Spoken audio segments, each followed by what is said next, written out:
শিবদাসপুর থানার অন্তর্গত ভবাগাছি হালদার বাগানে গতকাল ২৬শে জানুয়ারি রবিবার পিকনিক করতে এসেছিল নৈহাটির বেশ কিছু যুবক। আর সেখানে উপস্থিত ছিল সুরজিৎ হালদার। পুলিশ সূত্রে খবর, অত্যাধিক মদ্যপান করবার পর সেখানে নিজেদের মধ্যে শুরু হয় বচসা। আর এই বচসা জেরে নিজেদের কোমর থেকে রিভলভার বার করে গুলি চালায় সুরজিৎ হালদার। পিকনিক স্পটের বিভিন্ন জায়গায় ছড়িয়ে ছিটিয়ে দেখা যায় অসংখ্য মদের বোতল। তবে কোনো হতাহতের ঘটনা না ঘটলেও যথেষ্ট আতঙ্কে এলাকাবাসীদের দাবি, দীর্ঘ বছর ধরেই এই হালদার বাগানে বিভিন্ন অসামাজিক কার্যকলাপ চলে। আর গতকালের ঘটনায় যথেষ্ট চাঞ্চল্য ছড়িয়েছে গোটা এলাকায়। তবে এই ঘটনার ১২ ঘন্টা কাটতে না কাটতেই পলাতক সুরজিৎ হালদারকে গ্রেফতার করে শিবদাসপুর থানার পুলিশ। উদ্ধার হয় একটি রিভলভার ও ২ রাউন্ড গুলি। আজ ধৃতকে ব্যারাকপুর মহকুমা আদালতে পাঠালো শিবদাসপুর থানার পুলিশ।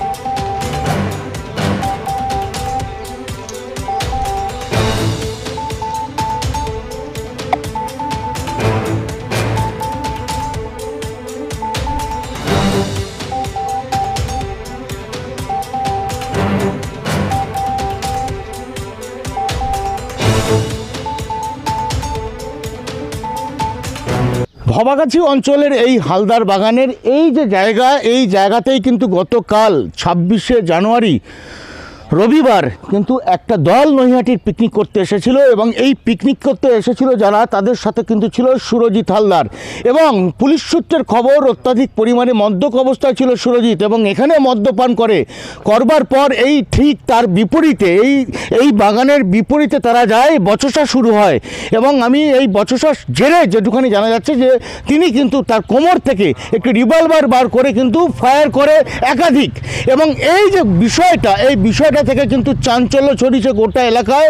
এখন প্রশ্ন একটাই যে এই সুরজিৎ হালদার কোথা থেকে এই আগ্নেয়াস্ত্র পেল, আর কেনই বা এখানে বন্দুক চালালো গুলি। এবং এটা ঘটনাস্থলে যারা ছিল তাদের কথা অনুযায়ী যারা জানা যাচ্ছে, এবং পুলিশ সূত্রে যেটুখানি জানা যাচ্ছে, সুরজিৎ হালদার যে বন্দুক ছিল সেই বন্দুকটি কিন্তু লাইসেন্স প্রাপ্ত ছিল না। এবং কোথা থেকে এই রিভলভার পেয়েছে সেটা নিয়েও কিন্তু এখনও তদন্ত চালাচ্ছে শিবদাসপুর থানার পুলিশ। এবং তার পাশাপাশি এই যে বন্দুক গুলি চলেছে, সে গুলি যদি যাকে উদ্দেশ্য করে চালিয়েছে তার যদি লাগতো তাহলে কিন্তু তার মৃত্যু অনিবার্য হতো, এমনটাই পুলিশ সূত্রে খবর। আজকে সেই সুরজিৎ হালদারকে কিন্তু ব্যারাকপুর মহকুমা আদালতে পাঠালো শিবদাসপুর থানার পুলিশ। স্যার, আপনি এখানে থাকেন? না, আমি ভাবাগাছি থাকি। হ্যাঁ, এই যে এখানে হালদার বাগানে যেটা কালকে ঘটেছে গুলির কাণ্ড, জানেন আপনি? না না, ওইটা জানি না, ওটা শুনেছি। হ্যাঁ, শুনেছেন? এখানে এরকম প্রকাশ্যে দিবালোকে গুলি চালিয়ে দিল? মানে আমি দেখিনি, আমি ওটা শুনলাম যে এই গণ্ডগোল গুলি ফুলি হয়েছে। কিন্তু এখানে মাল খেতে আসে, ওইভাবে মাতলামি করে, পিকনিক করতে আসলে ওইভাবে মাতলামি করে, মেয়ে ছেলেরা মদ খায়, নাচে, ওইভাবে ঝামেলা হয়। প্রতিদিনই হয় এটা? প্রায় প্রতিদিনই হয়। পিকনিক যখন হয়? পিকনিক এমনি সময়টা অল্প হয়। এমনি সময় অন্যরা মদ্যপান করতে আসে? হ্যাঁ, মদপাত খেতে আসে। এখানকার মালিক কিছু বলে না? না, এখানকার মালিক যাই করা কিছু বলে না কো। এদিক দিয়ে যাতায়াত করে গ্রামের বাসীরা? হ্যাঁ, এখানে স্কুল ছাত্ররা যায়। হ্যাঁ, তারা তো বাজে দেখে তো জিনিস। হ্যাঁ, দেখে তো। কি চাইছেন এখন আপনারা?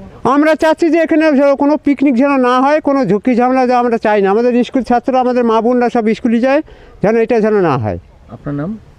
কালকে এখানে গুলি চললো? কালকে রাত্রে আমি যখন 6:30টার সময় যাই, তখন দেখি এখানে পিকনিকের সব জিনিসপত্র সব ওরা গাড়িতে তুলছে।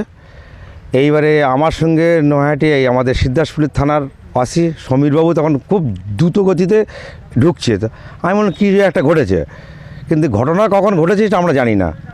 আমি রাত্রে খবর পেলাম এখানে গুলি চলেছে।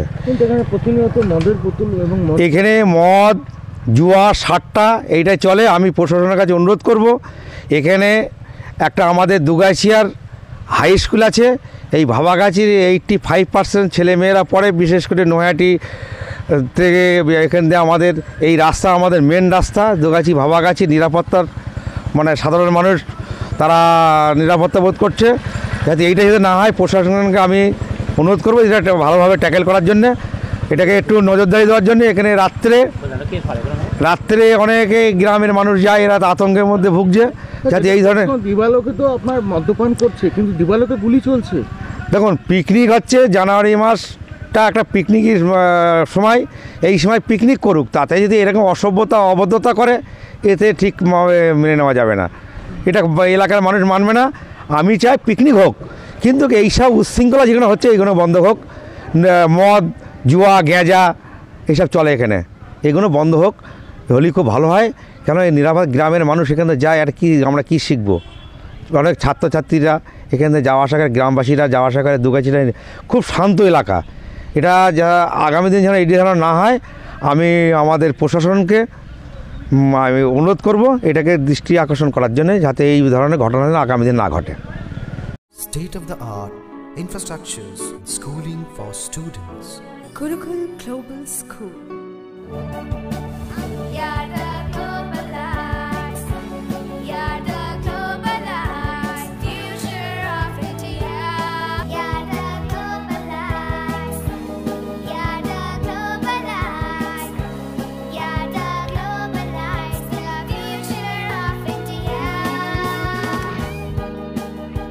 Welcome to Gurukul Global School, a home away from home.